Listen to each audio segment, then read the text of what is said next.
Fee reimbursement డబ్బులు అందక గతంలో తెలుగుదేశం అధికారంలో దిగిపోయి వైసీపీ వచ్చిన నాళ్లలో ఓ ప్రాబ్లం. అప్పుడు ఫీజు రీఎంబర్స్మెంట్ డబ్బులు ఇవ్వక కాలేజీల్లో ఇబ్బంది పడ్డారు విద్యార్థులు.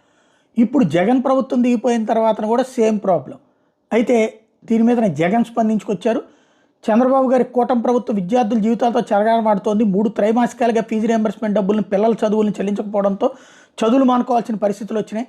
చంద్రబాబు గారు వారిపై కక్ష కట్టినట్టు వ్యవహరిస్తున్నారు. ఒంగోలు జిల్లా జేపంగళూరులో ఫీజు రీఎంబర్స్మెంట్ రాక ఫీజులు కట్టలేక పనులకు వెళ్తున్న విద్యార్థి కథను నాకు ఆవేదన కలిగించింది.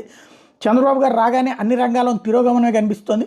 ముఖ్యంగా విద్యారంగాన్ని దారుణంగా దెబ్బతీశారు. అమ్మ ఒడిని, ఇంగ్లీష్ మీడియాన్ని 3వ తరగతి నుంచి, టోఫెల్ 3వ తరగతి నుంచి సబ్జెక్ట్ టీచర్లు, సిబిఎస్ఈ నుంచి ఐబీ దాకా ప్రయాణం, 8వ తరగతి పిల్లలకు ట్యాబ్లు, బైజూస్ కంటెంట్, నాడు నేడు ఇలా అన్నింటినీ రద్దు చేసి 1 నుండి 12వ తరగతి విద్యార్థులు వారి తల్లుల్ని దెబ్బతీశారు. Vasathi Deevena, Vidya Deevena నిలిపేసి degree, engineering